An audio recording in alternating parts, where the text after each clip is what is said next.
الوالد مواليد 1931، دخل الفن وعمره 15-16 سنة في نجع سليمان دي في أبو سمبل القديمة.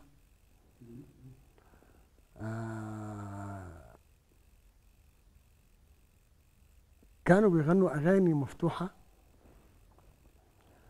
اللي هي أسمر اللونة ودس اليموني وشباب الله وما شبه إلى ذلك.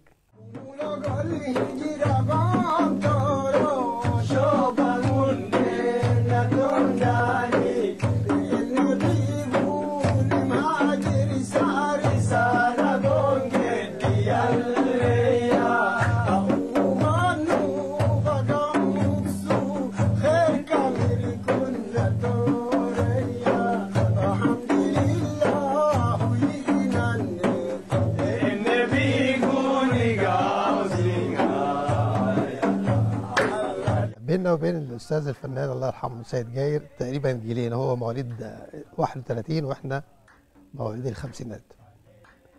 عايشته وعاصرته في القرية وكنت قريب منه جدا، احنا ومجموعة من الشباب. هو كان دايما يشجع الشباب بالذات اللي عندهم ميول فنية ان هم يبقى مقربين ليه يعني. في العمامة النوبية بتاعته الجميلة، الجلابية ناصعة البياض، هو كان طويل القامة وسيم، وكان عنده شخصية وكاريزما قوية جدا. ومعظم الشباب الجيل بتاعنا كنا نهابه وكنا بنخاف منه مع انه فنان كبير وكده، بس كان ليه طلة وليه هيبة في القرية عندنا.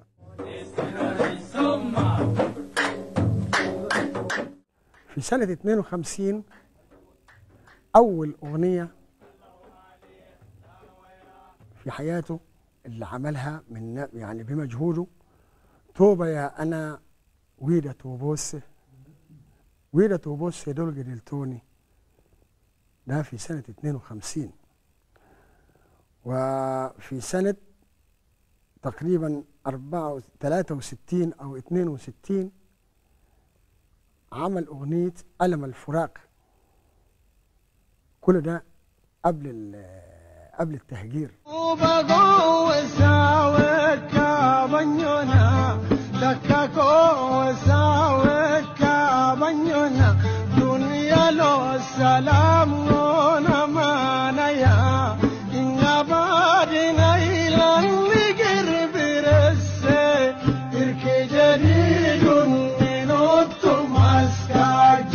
سيد جاير كان ثقف نفسه بنفسه وعلم نفسه بنفسه، وكان مطلع، وكان تخش عنده تلاقي الجرايد المصرية، الأهرام، أخبار الجمهورية، آخر ساعة، المصور، صباح الخير. كان مطلع وقارئ نهم جدا، وكان إنسان مثقف، وكان فنان يعني ملاكا يمشي على الأرض زي ما بيقولوا. عبقري في الألحان اللي هو كان بيحطها بنفسه، بيصيغها بنفسه. كان فنان عظيم وجميل، وفي أغاني كتيرة بتاعته منتشرة. وفي اغاني اثرت على الوجدان النوبي، في كان يعني لان كان شغله الشاغل وهمه الاول والاخير كان التهجير والعوده للنوبه القديمه. فغنى كتير للنوبه القديمه، الفردوس المفقود، وغنى كتير للحياه الصحراويه في التهجير او النوبه الجديده يعني. غنى مناديا للعوده، وغنى مناهضا للتهجير.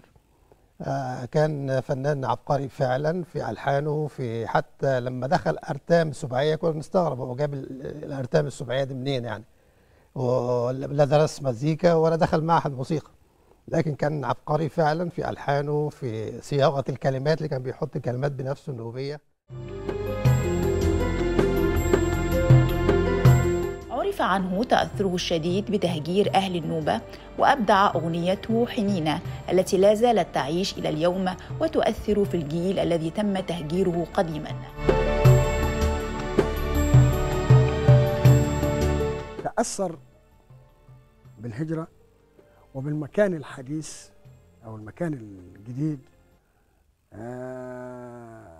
تأثر إنه هو ساب الجنة، كتب أغنية وحنينة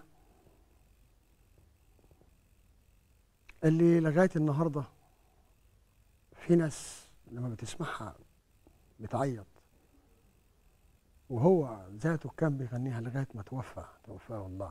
ودي كانت أغنية منعوا إذاعتها في الستينات 64 65، لأنها كانت بتأثر في النوبيين، كان بتحصل حالة بكاء ونحيب للناس اللي كان لسه جايين من النوبه القديمه للنوبه الجديده. يمكن الشباب اللي بتوع اليومين دول لما بيسمعوا الاغنيه دي بيسمعوها عادي، مفيش تاثير اللي كان في ساعتها في الجيل الاولاني. الجيل الاولاني كان لسه جاي محمل بتبعات التهجير من الفردوس المفقود لصحراء كومومبو. فكانت دي من اهم الاغاني اللي غناها المرحوم سيد جاير طيب الله ثراه.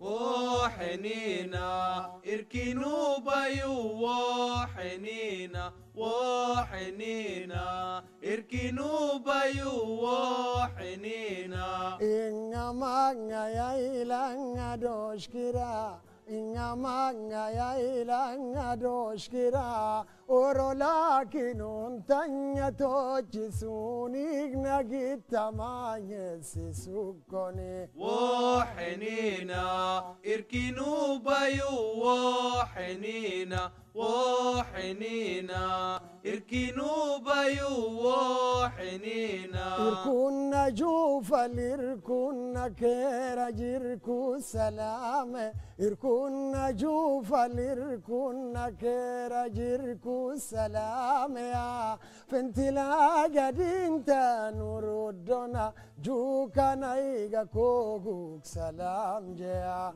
وحنينا اركنوا بيو وحنينا وحنينا اركنوا بيو وحنينا كرتي كركرين كيرجو اركين جبل كماسكاك ميسيني كرتي كركرين كيرجو اركين جبل كماسكاك ميسيني قل بقون جبل لا يدور الدنا هملا مسكا يا كورجا سكره وحنينا اركنوا بيو وحنينا وحنينا.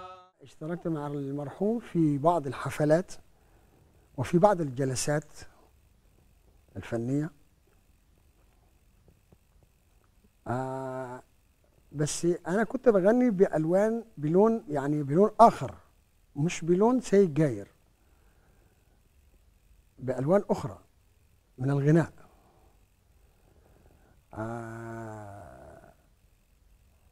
يعني بأغاني فنانين تانيين خالص يعني، بس نفس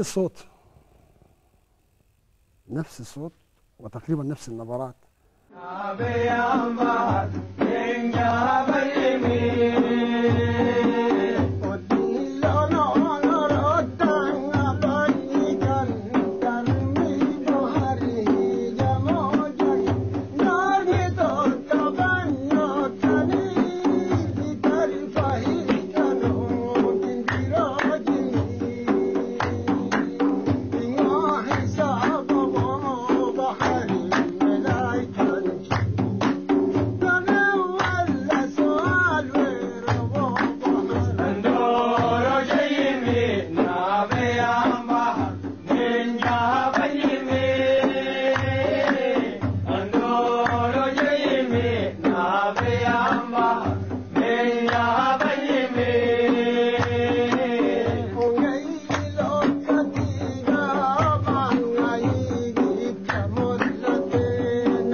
كنت قريب منه جدا.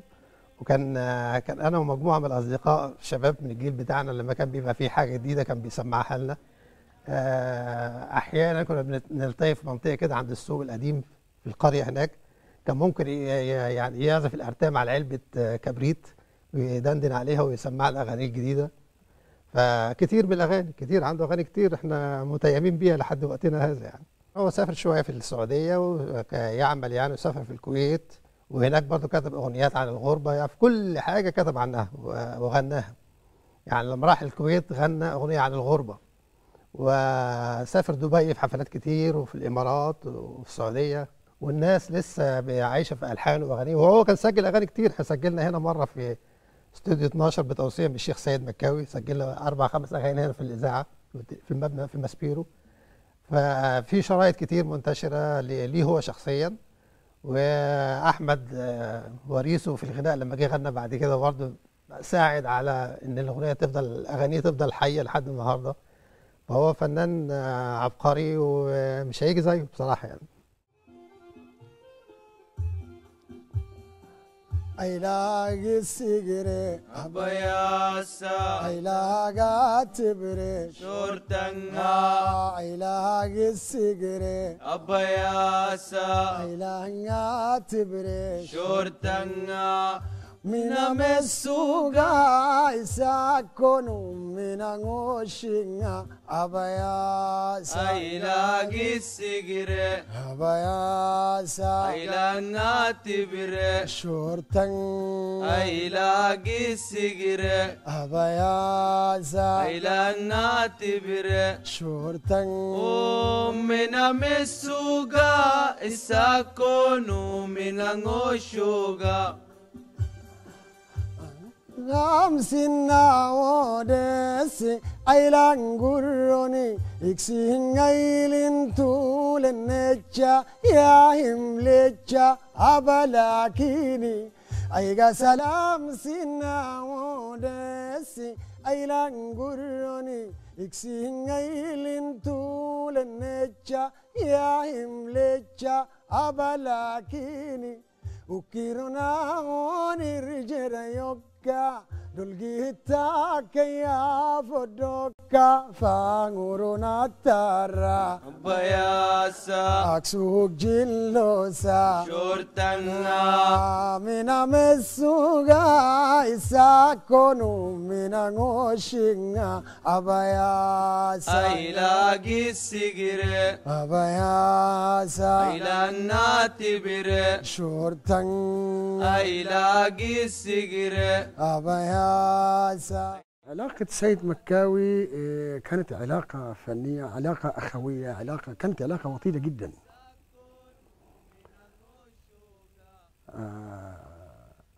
لدرجة إن في يعني هو أول معرفة في سنة تقريبا 68 سيد مكاوي زار أبو سمبل بعد التهجير طبعا.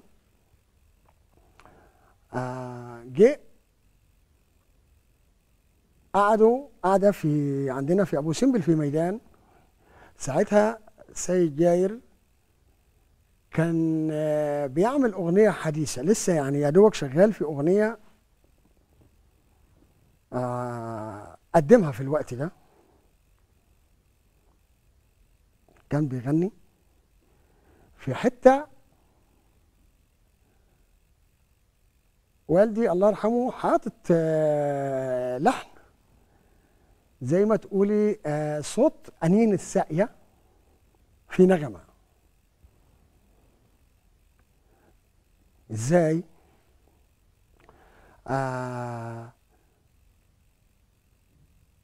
بيقول الرصيف الدوم انجري الشورتي واسمر اللونة برجديد نسكلينا قروي جنتاني لون برتقالي قول نقلو اسمر اللون. بعد ما والدي خلص الأغنية فسيد مكاوي بيسأله، بيقول له يا سيد انت حاطط نغمة أنين الساقية في الأغنية. قال له آه. استغرب، ومن ساعتها أصبح صديق، وأصبح يعني قال له أنت يعني فين الإعلام وفين يعني لازم يكون في إمكانيات إن كنتوا تظهروا الحاجات دي للعالم، دي حاجة مش سهلة.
ممكن تتسمع ويستصيغها الودن المصريه، بس هي الكلمات اللي هتبقى عائق في فهم معنى الكلمات. يعني هو كان عنده حاجات فلكلور، وعنده حاجات ابداع عاطفي، عنده حاجات سياسيه رمزيه كمان، بس ما كانش ينفع تتقال.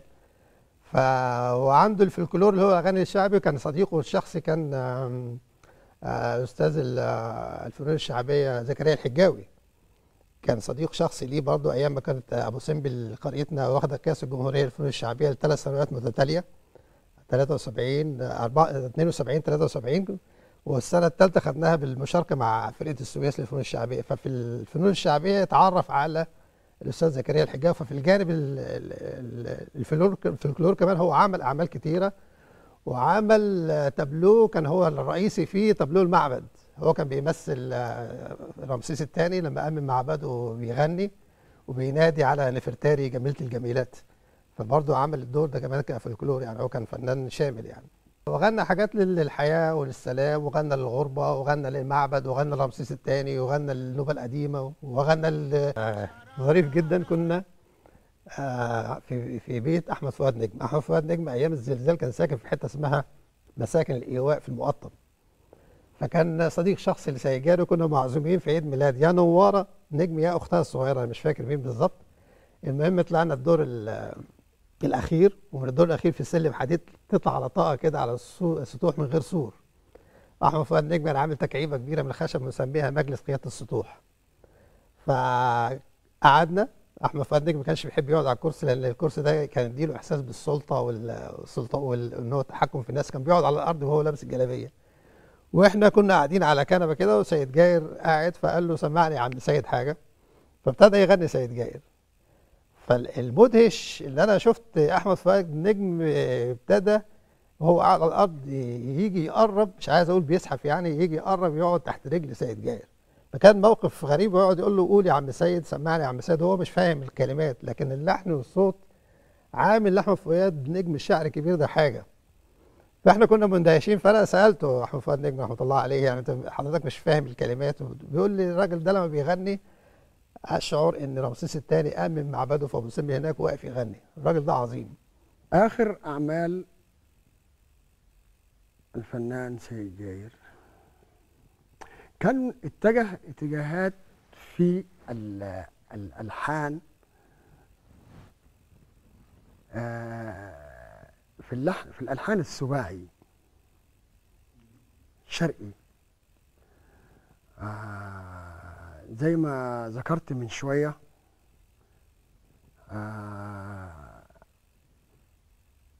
عامل أغنية فيها أكتر من لحنين 3 داخل أغنية واحدة، مع تغيير الإيقاعات، تغيير الألحان. هي زي يعني إيه، أنا بسميها أغنية كلثومية.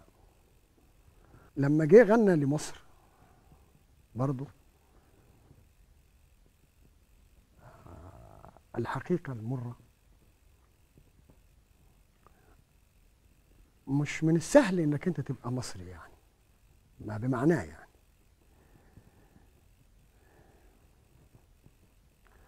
ربنا وهب مصر، وهبها النيل والأرض ومنارة التعليم اللي هي الأزهر الشريف. مش من السهل انك انت تبقى مصري. حنينة يركنوا بيو حنينة وحنينة يركنوا بيو حنينة تاك كماش كماش